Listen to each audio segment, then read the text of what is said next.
Good day. My name is Dr. Ishtiaq Ahmed.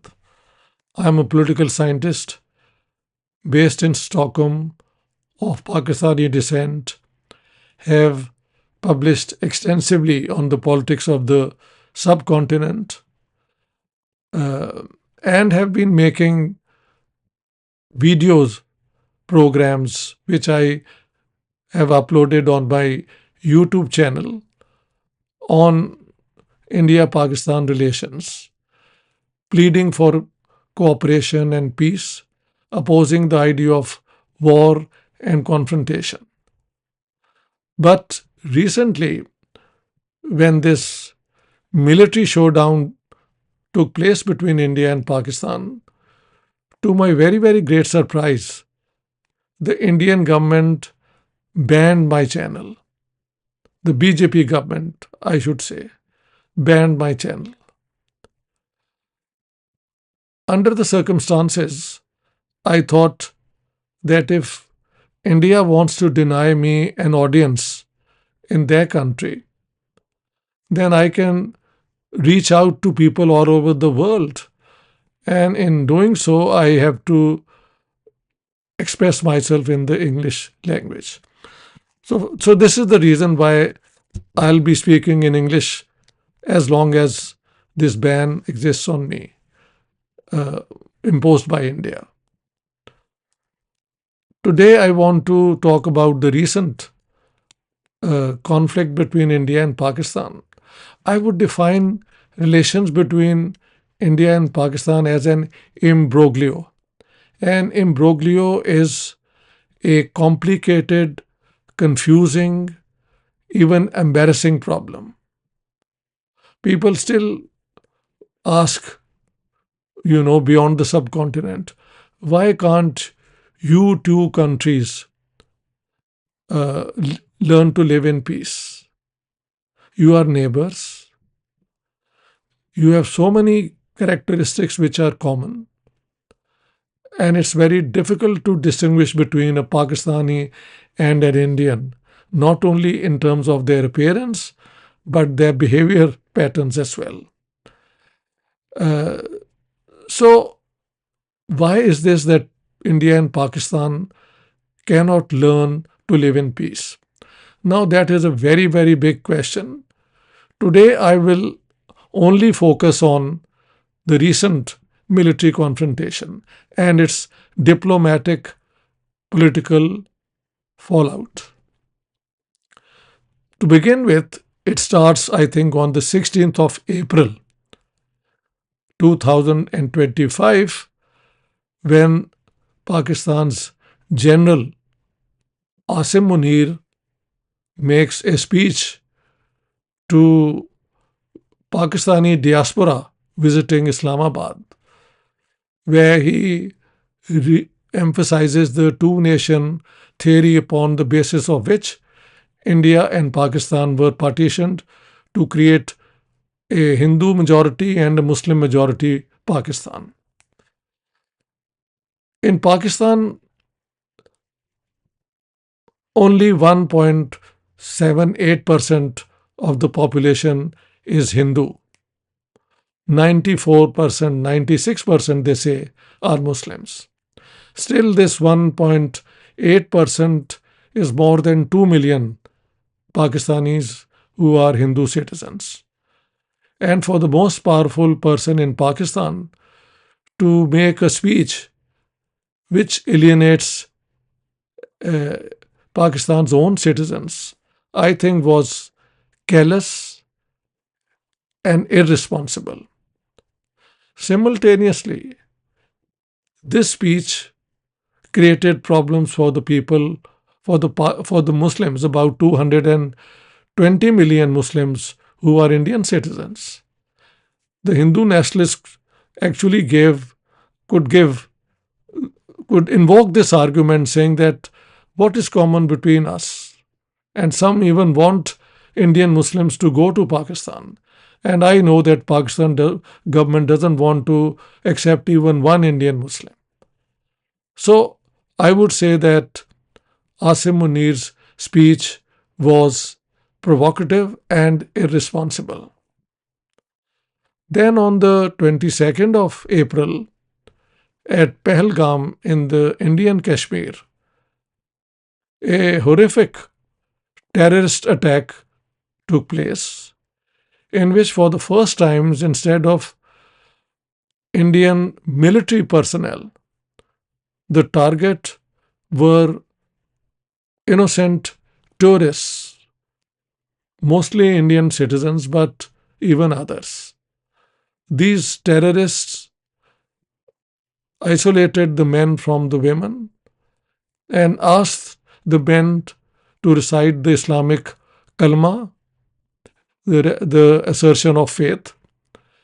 And I am told that even to take off their trousers to show if the men were circumcised or not. And as a result, they killed point blank. They shot in the head 26 Hindus who were Indian citizens, ordinary tourists. One person killed was a Nepalese citizen, also a Hindu. Just to put on record for the Western audiences who may not have noted this, the Kashmiri people who take care of the tourists, this is the only business on which they make a living. The pony riders, one of them, Adil Hussain, was killed saving one of his clients, a Hindu tourist. And in another case, a man killed by these tourists, his daughter was saved by two Muslim Kashmiri men. So this terrorist attack was condemned by everyone. Whether Asim Munir really wanted such a speech to provoke a terrorist outburst in India or not, we don't know. But the timing is such that people made a connection, especially the Indian government, saying that the Pakistan government had ordered these terrorists to carry out this heinous crime. And as a result, Prime Minister Modi declared that he will seek revenge. In the early morning of the 7th of May, Pakistan was targeted by Indian Air Force. 9 places which they said were terrorist training centers were bombed by them. And as a result, Pakistan then responded by firing rockets and so on. This was followed by an air battle in which I'm told many aircraft on both sides took place.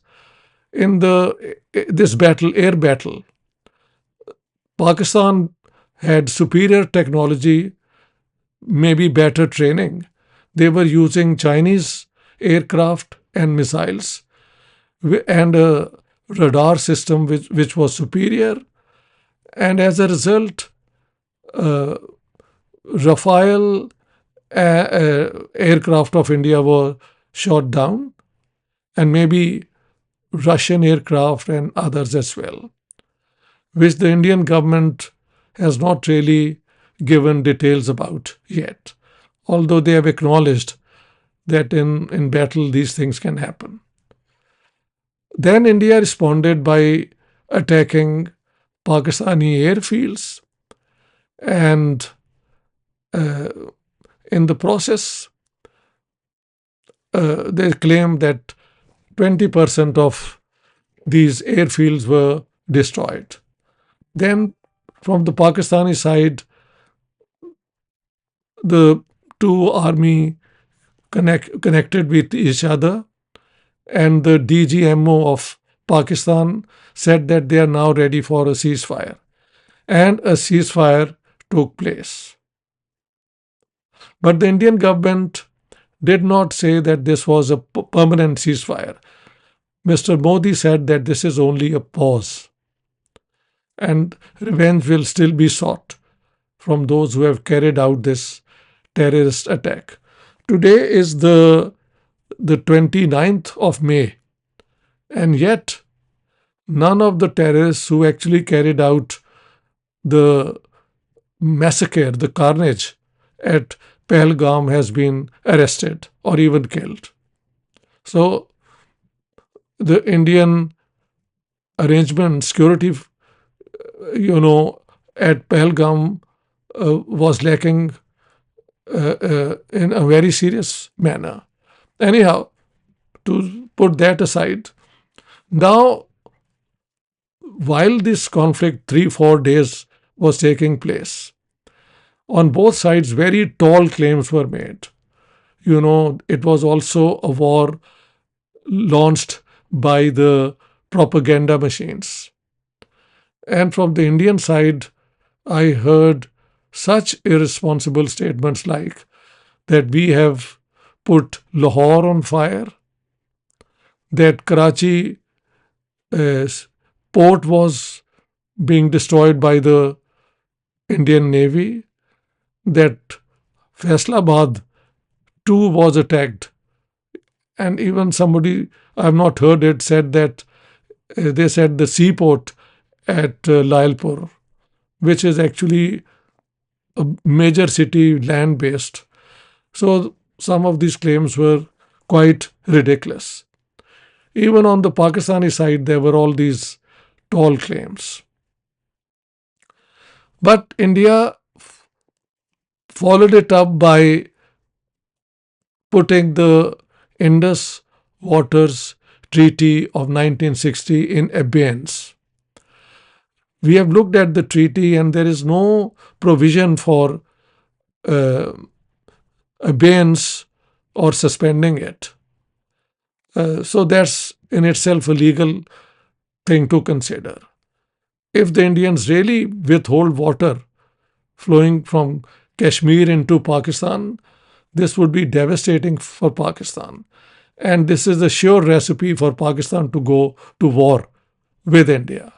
Anyhow, Pakistan suspended the 1972 Shimla Agreement, whereby it was agreed that India and Pakistan will resolve their conflicts through bilateral discussions. Now that has been put aside, and Pakistan has gone to the world saying that we want a resolution of the Kashmir dispute in accordance with the UN resolutions on Kashmir. The Indian government, I must say, has had its major failure in convincing the world that this terrorist attack of 22nd May was ordered by the Pakistani government. Nowhere in the world could they find support for this claim of theirs, except for Israel, from Benjamin Netanyahu, who is a criminal accused of ethnic cleansing and genocide by the world conscience. Except for that, even Russia didn't support India's claim. Whereas everybody, even from Pakistan, there was a statement condemning the terrorist attacks. Since then, India has been going out with a delegation of, eminent Indians, we can call, led by Shashi Tharoor, a very eloquent speaker who's gone to the English-speaking world and then to the Muslim world with whom India has good relations. They include Asuddin Owaisi, a leading Indian Muslim, very critical of what is happening in India, of the communalism, of the targeting of Muslims in India, but who is convinced that Pakistan is responsible for the terrorist attacks on the 22nd of May. Also included is a veteran uh, Muslim politician from Sindh, Ghulam Nabi Azad. So they are touring the Middle East. On the other hand, I would say that BJP's government, but especially Prime Minister Narendra Modi, made a very uh, irresponsible statement in Kutch, in Gujarat, where he said that the Pakistani youth have either a choice to go for working towards their you producing food, or I have a gunshot for them. Imagine a prime minister making such a statement. It's comparable to what Asim Munir said, more or less of the same nature. Anyhow, uh, in Pakistan, Prime Minister Shehbaz Sharif has published an invitation to the Indian government saying that Pakistan is ready for constructive discussion on the Kashmir dispute to resolve it in accordance with the UN resolutions. It's for India to respond. He has also said that he is willing to look at the water issue should be discussed and trade with India. Whereas uh, the recent statement of Modi, I think, is highly irresponsible. It is like somebody in the street making a statement. Typically, this is how the Pakistani politicians used to behave. Sheikh Rashid, for example, making such statements. Now we have Narendra Modi using such language. So that's the situation. This imbroglio is now, reaching, touching the nadir, that is the bottom of the ethical moral scale. And this is extremely sad. We all must do our best to revive the dialogue between India and Pakistan. India's unwillingness to talk to Pakistan makes no sense. During the Cold War, while the arms race between the Russians and the Soviets and the Americans was going on, and they were amassing weapons of mass destruction. At the same time, a dialogue went on all along. And I don't understand why India and Pakistan should not be talking to each other. After all, this ceasefire was arranged through a dialogue between the uh, military, generals on both sides. I have heard that even prior to this, the military generals were talking to each other regarding the ceasefire. The head of the Indian RAW, Mr. Doval, and his counterpart in Pakistan also were in touch. So, why not a public dialogue where we can hold responsible both governments for what they say? I would end here saying that I still believe that India and Pakistan's future is together, and Field Marshal Asim Munir should not have made such a speech. And I think that what Narendra Modi has said now is also to be condemned. It's not in the best spirit of Indian democracy, Indian ethos of believing in peace. Thank you very much. All the best.